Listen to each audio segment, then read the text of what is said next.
اعوذ باللہ من الشیطان الرجیم بسم اللہ الرحمن الرحیم یا ایہا النبی قل لازواجک وبناتک ونساء المؤمنین یدنین علیہن من جلابیبہن ذالک ادنی ان یعرفن فلا یؤذین وکان اللہ غفورا رحیما لئن لم ينته المنافقون والذين في قلوبهم مرض والمرجفون في المدينة لنغرينك بهم ثم لا يجاورونك فيها إلا قليلا ملعونين أينما ثقفوا أخذوا وقتلوا تقتيلا سنة الله في الذين خلوا من قبل ولن تجد لسنة الله تبديلا يسألك الناس عن الساعة قل إنما علمها عند الله وما يدريك لعل الساعة تكون قريبا إن الله لعن الكافرين وأعد لهم سعيرا خالدين فيها أبدا لا يجدون وليا ولا نصيرا يوم تقلب وجوههم في النار يقولون يا ليتنا أطعنا الله وأطعنا الرسول وقالوا ربنا إنا أطعنا سادتنا وكبراءنا فأضلونا السبيلا ربنا آتهم ضعفين من العذاب والعنهم لعنا كبيرا صدق الله العلي العظيم۔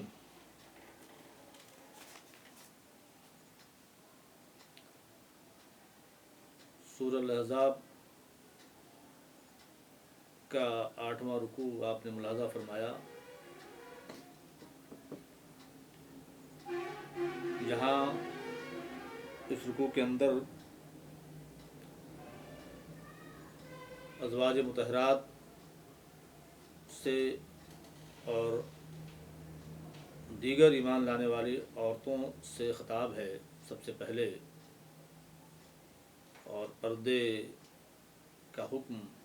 ان کو دیا گیا ہے۔ پھر اس کے بعد منافقین کے سلسلے میں اور مدینے کے اندر جو فتنہ پروری جو لوگ افواہوں کے ذریعے کر رہے تھے ان کے سلسلے میں تنبیہ کی گئی ہے اور ان کی سزا بتائی گئی ہے۔ مشرکین مکہ اور منافقین یہ لوگ خاص طور سے عذاب قیامت کے بارے میں نبی کریم صلی اللہ علیہ وسلم سے بار بار مطالبہ کر رہے تھے کہ آخر یہ قیامت جس کا تم تذکرہ سال ہر سال سے کر رہے ہو یہ کب آئے گی؟ اس کا جواب دیا گیا ہے اس کے اندر۔ اور پھر یہ آخر میں کافروں پہ لعنت کی گئی ہے، ان کو ملعون مردود بتایا گیا ہے، ان کے لیے جہنم کے دہکتے ہوئے عذاب کی نوید دی گئی ہے، اور ان لوگوں کے انجام بد سے بھی باخبر کیا گیا ہے جو اس دنیا کے اندر پیری اور مریدی جو ناجائز طریقے سے ہے، ناجائز طریقے سے رائش پیری اور مریدی کے سلسلے میں ان کو تنبیہ کی گئی ہے اور ان کے عذاب کو بتایا گیا ہے۔ فرمایا جا رہا ہے کہ اے نبی صلی اللہ علیہ وسلم اپنی بیویوں سے اور اپنی بیٹیوں سے اور اہل ایمان کی عورتوں سے یہ فرما دیجئے کہ وہ اپنے اوپر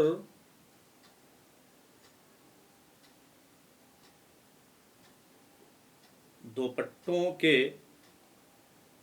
اوڑھنیوں کے بعض حصے لٹکا لیا کریں، یہ مناسب ترین ہے تاکہ وہ پہچانی جائیں اور پھر وہ پریشان نہ کی جائیں. اور اللہ تعالیٰ بہت معاف کرنے والا اور بڑا رحم فرمانے والا ہے. یہ نبی کریم صلی اللہ علیہ وسلم کی ازواج مطہرات کے ساتھ تمام ایمان والے عورتوں کو یہ خطاب ہے. آپ کے ازواج مطہرات سے آپ کی بیٹیوں کے بابت، آپ کے ازواج مطہرات کے بابت اور اہل ایمان کی عورتوں کی بابت یہ خطاب ہے کہ اپنے دوپٹوں کا پلو اپنے اوپر لٹکا لیا کریں. وہ ظاہر ہے آج کے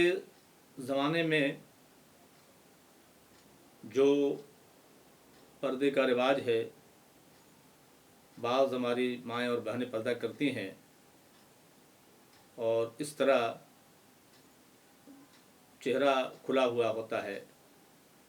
ظاہر ہے وہ اس حکم کے مطابق نہیں آتا ہے وہ پردہ، اور اس طور پر یہ تعلیم و تلقین دیکھی جائے کہ پردہ اس طرح سے ہو کہ جس طرح سے آج کے زمانے میں جس طرح سے گھونگھٹ کے الفاظ، گھونگھٹ کا لفظ بولا جاتا ہے، جو کیفیت ہوتی ہے اس طور پر اپنے چادروں کا بعض حصہ لٹکا لیا کریں. اور اس سے مراد یہ ہے کہ باضابطہ چہرے کا پردہ بھی ہو جایا کرے. یہ پردہ دراصل اس بات کے لیے قرینہ قیاس ہو جاتا ہے کہ اس کی بنیاد پر پردہ کرنے والی مومنہ عورت پہچان لی جاتی ہے، وہ آئیڈینٹیفائڈ ہو جاتی ہے. لوگ جان جاتے ہیں کہ جو اپنے چہرے کو بھی، جو ستر میں نہیں ہے، جو اپنے چہرے کو بھی چھپا رہی ہے، چہرے کا پردہ کر رہی ہے، ظاہر ہے وہ کسی اور قسم کے بے حیائی پر آمادہ نہیں ہو سکتی. اس کی شرافت کے بارے میں جانا جاتا ہے، اس کی تہذیب اور اس کی شائستگی کے بارے میں جان لیا جاتا ہے، اور اس عورت کے بارے میں یہ آئیڈینٹیفائی کر لیا جاتا ہے کہ اس عورت کے پاس کسی قسم کی کوئی غلط حرکت یا نازیبا حرکت اس کے لیے ناقابل برداشت ہوگی. اس لیے اسے چھیڑ چھاڑ بھی نہیں کیا جاتا ہے، اس کو تکلیف بھی نہیں دی جاتی ہے. عام طور پر ہوتا یہی ہے کہ جو لوگ برقعے میں ہوتے ہیں، جو باپردہ ہوتے ہیں، ان کے ساتھ اس طرح کے معاملات نہیں ہوتے ہیں، چھیڑ چھاڑ کے معاملات، ان کی دارثانی کے معاملات، ان کو تکلیف دینے کے معاملات پیش نہیں آتے ہیں. اور سوسائٹی میں اور معاشرے میں یہ جانا جاتا ہے کہ یہ مہذب عورتیں ہیں، یہ شائستہ عورتیں ہیں، اور کسی بھی بدنیت کی ڈال نہیں گل سکتی ہے اپنی بری نیتوں کو جامع عمل بنانے کے لیے. ان عورتوں پر کوئی چارہ نہیں چل سکتا ہے، کوئی اختیار کامیاب نہیں ہو سکتا ہے، کسی طرح سے ان کو کامیابی ان کے ہاتھ نہیں آ سکتی. فرمایا جا رہا ہے کہ اللہ تبارک تعالیٰ غفور ہے اور رحیم ہے، کہ جو ماضی میں ہو چکا ہے، جو اس سے پہلے ہو چکا ہے، اس آیت کریمہ کے نزول سے پہلے جو کچھ ہو چکا ہے اور اس حکم کی خلاف ورزی کی جا چکی ہے، اس حکم کے آنے سے پہلے جو طریقہ بھی اختیار کیا جا چکا ہے، اللہ تبارک و تعالیٰ اس پر خط عفو پھیر دیتا ہے، بہت معاف کرنے والا ہے اور بڑا رحم کرنے والا ہے، اس کی کوئی گرفت نہیں ہوگی، اس کا کوئی مواخذہ نہیں ہوگا۔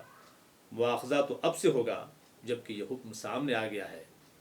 اور اس حکم پر عمل پیرا نہیں ہوا جا رہا۔ فرمایا کہ لَئِن لَّمْ يَنْتَهِ الْمُنَافِقُونَ وَالَّذِينَ فِي قُلُوبِهِم مَّرَضٌ وَالْمُرْجِفُونَ فِي الْمَدِينَةِ لَنُغْرِيَنَّكَ بِهِمْ ثُمَّ لَا يُجَاوِرُونَكَ فِيهَا إِلَّا قَلِيلًا۔ اگر یہ منافقین اور جن کے دلوں میں مرض ہے اور مدینے میں فتنہ پھیلانے والے، افواہیں پھیلانے والے اگر یہ باز نہیں آئے تو ہم آپ کو ان کے خلاف اٹھا کھڑا کریں گے، اور پھر یہ اس شہر میں وہ بمشکل ہی آپ کے پاس رہ سکیں گے۔ منافقین اور جن کے دلوں میں مرض ہے، منافقین کے بابت بھی جگہ جگہ یہ بات کہی گئی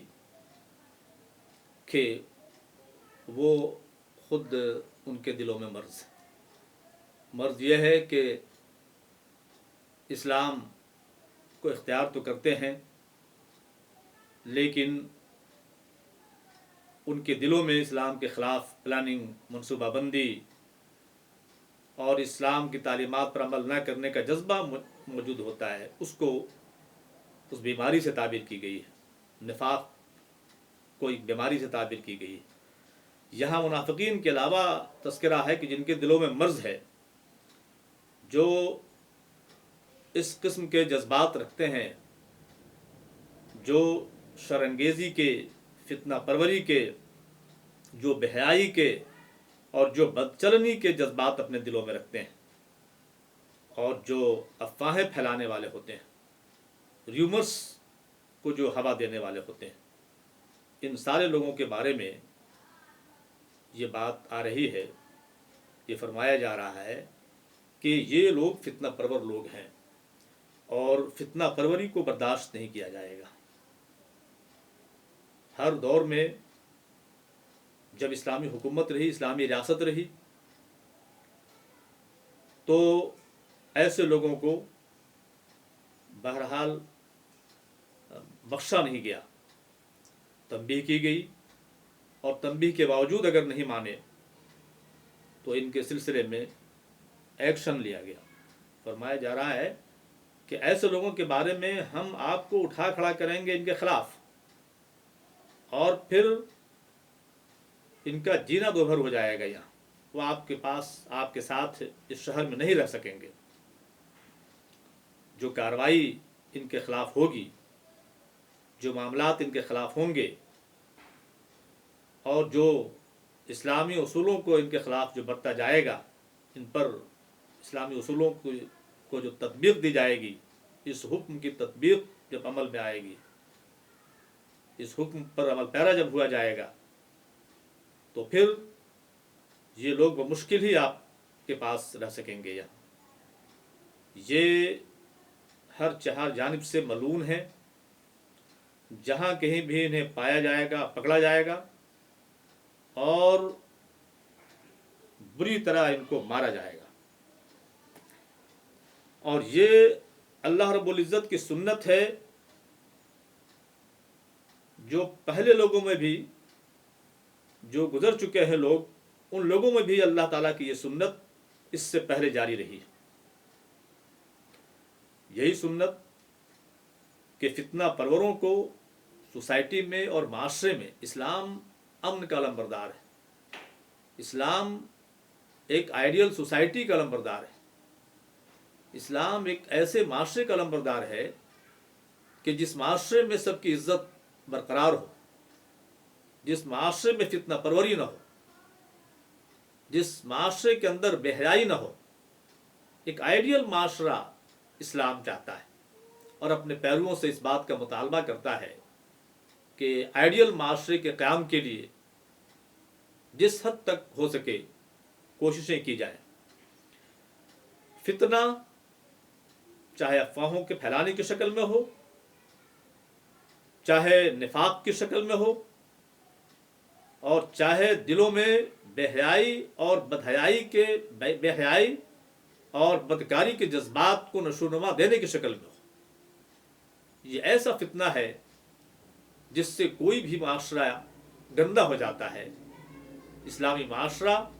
اس کی شان ختم ہو جاتی ہے، اس کی عظمت ختم ہو جاتی ہے، اس کا تقدس ختم ہو جاتا ہے، بلکہ انسانی معاشرہ طرح طرح سے مجروح ہوتا ہے، اور یہاں پھر کسی کی عزت باقی نہیں رہتی، اور ہر ایک کی عزت سے کھلواڑ کرنے کو مشغلہ قرار دے دیا جاتا ہے. ایسی فتنہ پروری کو اسلام برداشت نہیں کرتا. اور جس معاشرے میں جہاں جو اسلامی سوسائٹی ہے، اسلامی معاشرہ ہے، جہاں جس ملک کے اندر اسلامی حکومت ہے، اس حکومت کے اندر ایسے فتنہ پروروں سے نمٹا جاتا ہے. قرآن مجید کی آیت ہے وَقَاتِلُوهُمْ حَتَّىٰ لَا تَكُونَ فِتْنَةٌ، ان سے جنگ کرو یہاں تک کہ فتنہ ختم ہو جائے. بڑی اہم بات یہ ہے، قابل توجہ بات یہ ہے کہ فتنہ پرور کے ختم ہو جانے کی بات نہیں کی جا رہی ہے، یہاں تک کہ فتنہ پرور ختم ہو جائے. اسلام کو فتنہ پروروں سے دشمنی صرف اس وقت تک ہے جب تک کہ ان کے اندر فتنہ ہے. اگر ان کے اندر سے فتنہ ختم ہو گیا، شر ختم ہو گیا، اور امن کے علمبردار اگر ہو گئے، تو ظاہر ہے پھر وہ علمبرداران اسلام کے دوست ہیں، اسلامی سوسائٹی کے دوست ہیں، کسی آئیڈیل معاشرے کے دوست ہو جاتے ہیں وہ. تو یہاں فرمایا جا رہا ہے کہ فتنہ کو ختم کیا جائے گا، چاہے اس سلسلے میں لڑائی کرنی پڑے، اس سے جنگ کرنی پڑے، ان کو سزا دینی پڑے. فرمایا جا رہا ہے کہ ایسے لوگ ملعون مردود ہوتے ہیں، جہاں کہیں پایا جائے ان کو پکڑا جائے، ان کا مواخذہ کیا جائے، اور ان کے ساتھ سختی سے نمٹا جائے. یہ قرآن مجید کی تعلیم ہے کہ ایسے فتنہ پروروں کو برداشت نہیں کیا جائے گا. اور یہ کوئی نئی بات نہیں ہے، کوئی نئی چیز نہیں ہے. یہ پہلوں میں بھی یہ طریقہ اللہ تعالیٰ کی یہ سنت جاری رہی ہے کہ ان لوگوں سے ایسے نمٹا گیا ہے، ان فتنہ پروروں سے نمٹا گیا ہے ایسے. اور ایک آئیڈیل معاشرے کے لیے، ایک صحت مند معاشرے کے قیام کے لیے اس طرح کی کوششیں کی گئی ہیں. اللہ تعالیٰ کی سنت میں کوئی تبدیلی نہیں ہوتی. فرمایا جا رہا ہے کہ وَلَن تَجِدَ لِسُنَّتِ اللَّهِ تَبْدِيلًا، کہ اللہ تعالیٰ کی سنت میں کوئی تبدیلی نہیں ہوتی ہے. یہ چلا آ رہا ہے کہ معاشرے کے فتنہ پروروں کو بخشا نہیں جائے گا، شرانگیزوں کو، بدکاروں کو، بے حیائی کرنے والوں کو، افواہوں کے پھیلانے والوں کو، ان کو بخشا نہیں جائے گا. اور آج کی سوسائٹی میں، آج کے معاشرے میں بھی یہ چیزیں ظاہر ہے، یہ فتنہ پروری کہلاتی ہے. اور بے حیائی اور بدکاری آج صحت مند فکر و خیال رکھنے والے لوگوں پر جو ہے یہ کھلتی ہے، اور صحت مند معاشرہ یہ اس بات کے لیے چیخ اٹھتا ہے، اس بات کے لیے سراپا احتجاج بن جاتا ہے کہ ان کے خلاف ایکشن لیا جائے. تو فرمایا کہ یہ تو اللہ کی سنت رہی ہے کہ فتنہ پروری کو ختم کرتا رہا ہے، شرانگیزی کو ختم کرتا رہا ہے، امن کے قیام کے لیے، امن کے بقا کے لیے، صلح و آشتی کے لیے، تاکہ انسانی معاشرہ امن و آشتی کے گہوارے میں رہ سکے. اللہ تعالیٰ کی یہ سنت ہے، اور اللہ تعالیٰ کی سنت میں کوئی تبدیلی نہیں پاؤ گے. جگہ فرمایا گیا فَلَن تَجِدَ لِسُنَّتِ اللَّهِ تَبْدِيلًا وَلَن تَجِدَ لِسُنَّتِ اللَّهِ تَحْوِيلًا. تم اللہ تعالیٰ کی سنت میں، اللہ تعالیٰ کے اس طریقے میں کوئی تبدیلی نہیں پاؤ گے، اور تم کوئی ہیر پھیر نہیں پاؤ گے. فرمایا جا رہا ہے کہ لوگ آپ سے قیامت کے بارے میں پوچھتے ہیں، آپ فرما دیجئے کہ اس کا علم تو اللہ کے پاس ہے، اور تمہیں کیا پتا کہ یہ قیامت جو ہے قریب ہی آ لگی ہو. مشرکین مکہ قیامت کو انہونی چیز سمجھتے تھے، یہ مرنے کے بعد زندہ ہونے کو اور حساب و کتاب لیے جانے کو ایک ناممکن چیز سمجھتے تھے. حالانکہ اللہ رب العزت کی صفت رحمانیت کا تقاضا یہ ہے کہ وہ قیامت لائے. ایک ایسے معاشرے میں جس معاشرے کے اندر لوگ صالح خیال کے لوگ رہتے ہوں، عام بات یہ ہے، عام فہم بات یہ ہے کہ ایک مزدور کو وہ سمجھتا ہے صالح خیال کا فرق بھی سمجھتا ہے، ایک عام آدمی بھی یہ سمجھتا ہے کہ ایک مزدور کو مزدوری دی جانی چاہیے. اگر 8 گھنٹے کی مزدوری کا وقت ہے تو نتیجے کا وقت آنا چاہیے. یہ دنیا اگر امتحان گاہ ہے تو نتیجہ گاہ بھی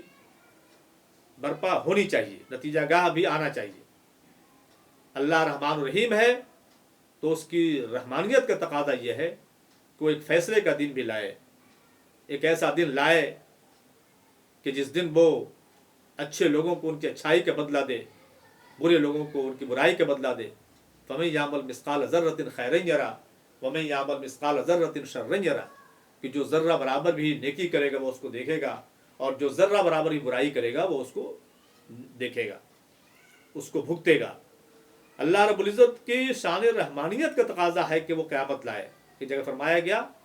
كَتَبَ عَلَى نَفْسِهِ الرَّحْمَةَ لَيَجْمَعَنَّكُمْ إِلَى يَوْمِ الْقِيَامَةِ لَا رَيْبَ فِيهِ،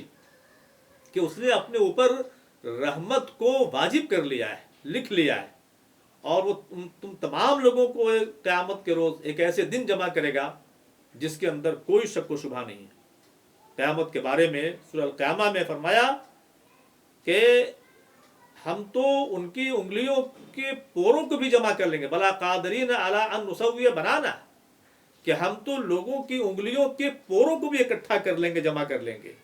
تو یہ قیامت کے بارے میں بار بار پوچھتے تھے کہ قیامت کب آئے گی، اے محمد تم سالوں سے قیامت کے بارے میں بتا رہے ہو، قیامت کیوں نہیں آ رہی ہے؟ اس طرح کی بات، ایان مرساہا فیما انت من ذکرہا، کہاں وہ لنگر انداز ہو گئی ہے، کہاں وہ پڑاؤ ڈالے ہوئی ہے تم جس کے بارے میں تم ذکر کر رہے ہو؟ اس طرح کی باتیں پوچھتے تھے، اور قرآن مجید میں جگہ جگہ یہ ان کا مطالبہ ہے، اس طرح کا سوال کرتے تھے وہ، اور جہاں بھی اس طرح کے سوال ان کی طرف سے کیے جاتے تھے، اللہ تعالیٰ اپنے رسول سے یہ فرماتا تھا کہ آپ یہ کہیے کہ اس کا علم تو اللہ تعالیٰ کے پاس ہے، اور بعید نہیں کہ یہ قریب ہی آ چکی ہو اور آ جائے یہ، اور تم اس کی تیاری نہیں کر پائے۔ مطلب یہ بات، عقل کی بات تو یہ ہے کہ آدمی کو جو مہلت عمل ملی ہوئی ہے اس مہلت عمل میں تیاری کرے۔ امتحان حال میں ایک طالب علم بیٹھا ہوا ہو اور بار بار یہ پوچھتا ہو کہ بھئی امتحان کے ختم ہونے کا وقت کب ہوگا، وقت پورا کب ہو رہا ہے، بجائے اس کے کہ وہ لکھنے میں ٹائم لگائے، بجائے اس کے کہ اپنا کام کرنے میں ٹائم لگائے، بجائے اس کے کہ وہ سوال کا جواب دینے میں ٹائم لگائے، وہ بار بار اس طرح کی بات پوچھ رہا ہو، اور پوچھتے پوچھتے یہاں تک کہ نوبت آ گئی ہو کہ ٹائم ختم ہو گیا ہو اور وہ لکھ نہیں پایا ہو، تو اس کا انجام کیا ہوگا؟ تو یہ مشرکین مکہ یہ بار بار یہی پوچھتے تھے، اور یہ پوچھ کر کے نبی کریم صلی اللہ علیہ وسلم کو پریشان کرتے تھے، اور اس طرح سے وہ اپنی تباہی و بربادی کا سامان خود کر رہے تھے۔ فرمایا ان اللہ لعن الکافرین واعد لهم سعیرا، بلا شبہ اللہ تبارک و تعالیٰ نے کافروں پر لعنت کی ہے اور ان کے لیے بھڑکتی ہوئی آگ تیار کر رکھی ہے، وہ اس میں ہمیشہ ہمیشہ رہیں گے۔ کہ یہ دیکھیے ایمان والے اور کفر کے علمبردار، یہ دو طرح کے لوگ ہیں۔ ایمان والوں کو خیر البریہ کہا گیا ہے، کفر کے علمبرداروں کو شر البریہ کہا گیا ہے۔ اللہ کا انکار کرنا، اللہ کے احکام کا انکار کرنا، اللہ کی تعلیمات کا انکار کرنا، اللہ کی نعمتوں سے فائدہ اٹھانا اور اللہ کے احکام پر عمل پیرا نہ ہونا، اللہ کی تعلیمات پر عمل پیرا نہ ہونا، یہ اس سے بڑی بے حیائی، اس سے بڑی بدچلنی، اس سے بڑا برا عمل کوئی نہیں ہو سکتا ہے جس کی بنیاد پر ان کو شر البریہ کہا گیا ہے۔ ایسے عمل اختیار کرنے والوں کو شر البریہ کہا گیا ہے، اور ان لوگوں کو کہ جو ایمان والے ہیں ان کو خیر البریہ کہا گیا ہے۔ تو فرمایا جا رہا ہے کہ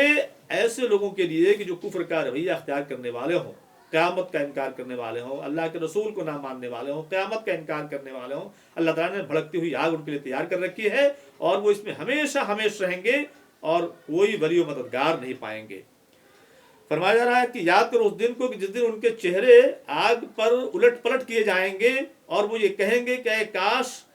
کہ ہم نے اللہ کی اور اس کے رسول کی اطاعت کی ہوتی۔ جب وقت چلا جائے گا، نارمل حالات میں انسان کی آزمائش ہوتی ہے، مصیبت کے وقت تو اللہ تعالیٰ کو ہر ایک یاد کرتا ہے، یا انجام دیکھ لینے کے بعد تو پھر جو ہے وہ یہ کہتا ہی ہے کہ بھئی اب پھر موقع دیا جائے۔ تو یہ مشرکین اور کفار،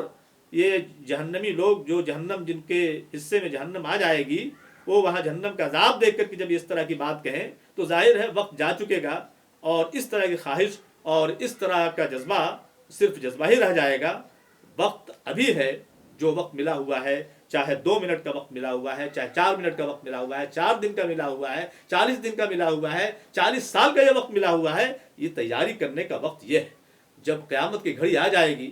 جب خود اپنی موت آ جائے گی، بلکہ جب موت اپنی خود موت جب آ جاتی ہے تو وہ قیامت آ جاتی ہے۔ ایک حدیث پاک، متعدد حدیث ہیں کہ مرنے کے بعد ہی جو ہے وہ معاملات شروع ہو جاتے ہیں، عذاب و ثواب کے معاملات شروع ہو جاتے ہیں۔ تو یہ بات کہ قیامت کب آئے گی اور کیوں نہیں آ رہی ہے، اور وہاں عذاب دیکھ کر کے اس طرح کی خواہش یہ صرف خواہش دھری رہ جائے گی اور اس خواہش پر کوئی عمل نہیں ہوگا. یہ فرمائیں گے وہاں یہ لوگ کہیں گے کہ ہمارے رب، ہم نے اپنے سرداروں کی اطاعت کی اور اپنے بڑوں کی اطاعت کی اور ہم نے ان کو اور ان لوگوں نے ہمیں راہ حق سے بھٹکا دیا. وہاں ان کو یہ یاد آئے گا، وہاں ان کو یہ پیری مریدی کا یہ سلسلہ یاد آئے گا کہ اس طرح سے جو ہے ان لوگوں نے، ہمارے بڑوں نے جو بابا بنتے تھے سوسائٹی میں، جو معاشرے میں، اور جن کے چرچے تھے، جن کی دکانیں چل رہی تھیں، دھوم دھام جن کی مچی ہوئی تھی، ہم تو ان کی اتباع ہم نے کی، ہم نے اپنے بڑوں کی اتباع کی اور انہوں نے ہمیں راہ حق سے بھٹکایا. تو یہاں یہ کہیں گے کہ اللہ تعالیٰ انہوں نے ہمیں راہ حق سے بھٹکایا ہے، ان کو آپ جو ہے دوہرا عذاب دیجئے اور ان کو ربنا آتہم ضعفین من العذاب والعنہم لعنا کبیرا. اللہ تعالیٰ ان کو دوہرا عذاب دیجئے اور ان پہ بڑی لعنت کیجئے. وہ یہ کہیں یا نہیں کہیں، بہرحال ان دونوں کو، جو لوگ یہ طریقہ اختیار کرنے والے تھے، باباؤں کے علمبردار تھے، جو لوگ ماننے والے تھے، جو غلط طریقے سے پیری مریدی کا طریقہ رائج کرنے والے تھے، ان کو بھی، اور جو لوگ شاگرد تھے، جو ان کے متبعین تھے،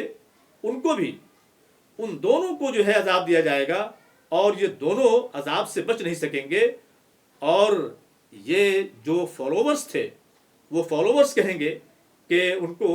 چونکہ انہوں نے ہم کو بہکایا، انہوں نے ہم کو راہ راست سے بھٹکایا، اس لیے ان کو دوہرا عذاب دیا جائے. یہ کہیں یا نہیں کہیں، یہ تو خود عذاب کے مستحق ہیں، دوہرے عذاب کے مستحق ہوں گے. اس لیے کہ جب یہ ان کے پاس نہیں جاتے تو ان کی دکانیں کیوں چمکتی، کیوں لوگ پھر آتے؟ یہ اگر نہیں جاتے تو ان کو آباد کیوں کرتے؟ یہ آباد ہی نہیں ہوتے. وہ جب دیکھتے کہ جب ہماری دکانداری نہیں چل رہی ہے، ہمارا بازار نہیں چل رہا ہے اور ہم جو ہے فیل ہو رہے ہیں اس دکانداری میں، تو ظاہر ان کے حوصلے پست ہوتے. تو انہوں نے جا کر کے، جو فالوورس ہیں انہوں نے جا کر کے ان کے حوصلے بلند کیے. آج سوسائٹی میں اور معاشرے میں جو اس طرح کا رواج ہے کہ ایک ہرا یا پیلا گمچھا اوڑھ لیا، لگا لیا، اوپر گردن پر رکھ لیا، ٹوپی ایک نئی نوعیت کی ٹوپی جو ہے لگا لی، اور اس کے بعد چاہے نماز کی ایک وقت کی نماز کی ان کو فکر نہ ہو، ان کو کسی اور دیگر فرائض کی فکر نہ ہو، قرآن مجید کی تلاوت کی ان کو فکر نہ ہو، قرآن مجید کے ساتھ اگر معاملہ کرتے ہوں، قرآن مجید سے تعلق رکھتے ہوں تو صرف اس لیے تعلق رکھتے ہوں کہ ان کی آیات کو تعویذ اور گنڈوں کے طور پر استعمال کیا جائے، اس لیے وہ قرآن مجید سے تعلق رکھتے ہوں. قرآن ایک ضابطہ حیات ہے، ایک ضابطہ زندگی ہے، اس لحاظ سے ان کا تعلق نہیں ہوتا ہو. تو ایسے لوگ سوسائٹی میں اور معاشرے میں ہیں، اور ان لوگوں کی حوصلہ افزائی کرنے والے وہی لوگ ہوتے ہیں جو ان کے قریب جاتے ہیں، جو ان کے پاس جاتے ہیں. ان کے ہاں نماز کا کوئی مطلب نہیں ہوتا، ان کے ہاں نماز کی کوئی اہمیت نہیں ہوتی، ان کے یہاں دوسرے ارکان کی کوئی اہمیت نہیں ہوتی، ان کے یہاں قرآن کی عظمت اور قرآن کے تقدس کا کوئی معاملہ نہیں ہوتا، بلکہ صرف جو ہے کسی طرح سے جو ہے ایک آسان طریقہ کہ ہمارے پیر صاحب نے یہ چیز کہی ہے، تو پیر صاحب بھی کچھ آسان طریقے بتاتے ہیں، کچھ آسان نسخے بتاتے ہیں. نماز کی تلقین نہیں کرتے نظر آتے ہیں، عام طور پر نماز کی تلقین کرتے نظر نہیں آتے ہیں، روزے کی تلقین کرتے نظر نہیں آتے ہیں.